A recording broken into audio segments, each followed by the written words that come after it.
our fourth recipe. Maggulay naman tayo, ano? Gusto naman ng Diyosawa ko itong ulam na ito. Na kung tawagin niya ay puting carrots, hane. As usual, gisa lang tayo ng sibuyas, bawang, giniling. Nalimutan pa nga yung kamatis, yes! Isama na rin natin yan sa paggisa. Sobrang simple lang ng recipe na to at sobrang bilis lang gawin. Naglagay nga pala ako ng konting patis para lumasa yung giniling. At ayan na nga ang puting carrots o ang labanos. Maglagay uli ng pork cubes para lumasa ang ating sabaw.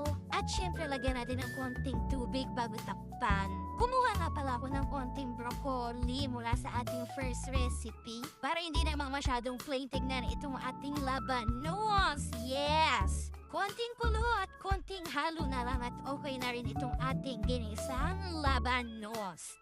Yes!